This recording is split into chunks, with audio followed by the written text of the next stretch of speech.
आप देख रहे हैं हेडलाइंस 24। मैं आपके साथ जफर हसन सिद्दीकी। ईरान ने जो अमेरिका को जख्म दिया है, इसी को कहते हैं आंख में आंख डालकर मुकाबला करना, आंख में आंख डालकर बात करना। खुद सीज फायर कराने और करने के मास्टर और डरपोक नंबर 1 अमेरिका के प्रेसिडेंट डोनाल्ड ट्रंप, जो अमेरिका को ग्रेट अगेन बनाने का ख्वाब देखकर और पब्लिक को दिखाकर सत्ता में आए थे, उन्होंने अमेरिका को डरपोक नंबर 1 बना दिया है। इजराइल की तो बात ही क्या करें, उनकी तो इज्जत ही नीलाम हो गई है।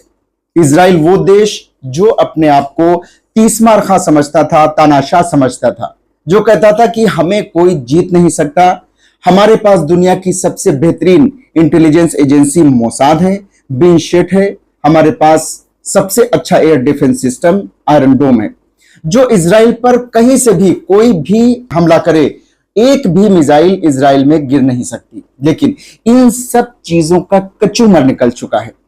इजराइल ने जो अरबों के बीच में इस पूरे खित्ते में एक दिखावटी भौकाल बना रखा था, वो भौकाल इस जंग में खत्म हो चुका है, नेस्त नाबूद हो चुका है, क्योंकि पूरी दुनिया ने इजराइल की कूड़ा हो चुकी टूटी और जख्मी इमारतें, सायरन बजते ही भागते हुए लोग, बंकर में छिपते हुए लोग, खुद नेतन्याहू बंकर में जाकर छिप गए थे, और पूरी दुनिया ने इजराइल में मौतों और जख्मी लोगों को देखा है। अब इजराइल दुनिया के सामने झूठी डींगे नहीं मार सकता। नेतन्याहू को अपना मुंह छिपाने के लिए जगह भी नहीं मिल रही है। आज एक 82 साल के बुजुर्ग ने पूरी दुनिया को दिखा दिया कि जंग सिर्फ असलहों के बूते नहीं, बल्कि साथ साथ में जज्बे और हिम्मत और हौसले से भी लड़ी जाती है। और वो ईरान ने इजराइल के साथ करके दिखा दिया।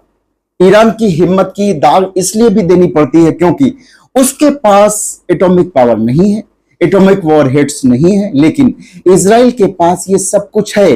फिर भी ईरान ने इजराइल और अमेरिका दोनों को आंख में आंख डालकर बराबरी की लड़ाई लड़ी और दोनों को घुटने टेकने पर मजबूर कर दिया।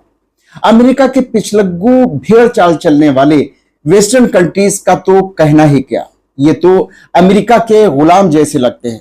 अमेरिका जिधर चलने को कह देता है, ये उधर चल देते हैं आंख बंद करके।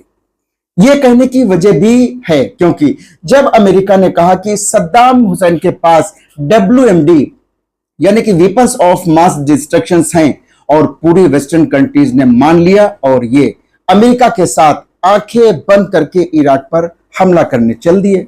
बाद में पता चला कि इराक के पास ऐसा कुछ भी असलहा या WMD है ही नहीं, बल्कि खुफिया रिपोर्ट ही गलत थी।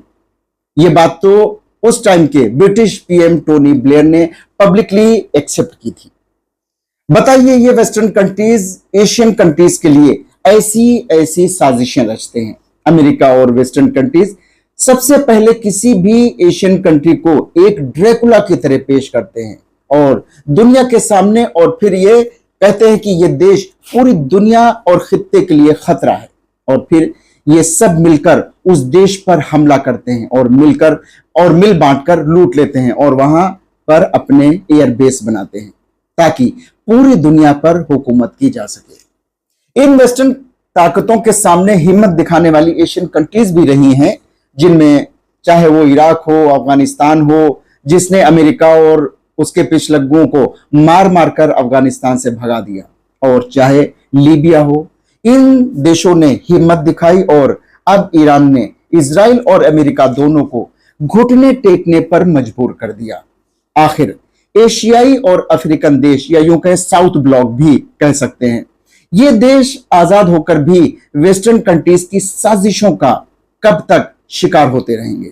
एक ना एक दिन इन सब मुल्कों को मिलकर वेस्टर्न कंट्रीज की गीदड़ भपकी, चालाकी, फूट डालो, हुकूमत करो, इन सब हथकंडों से निपटना ही होगा, इन्हें रोकना ही होगा।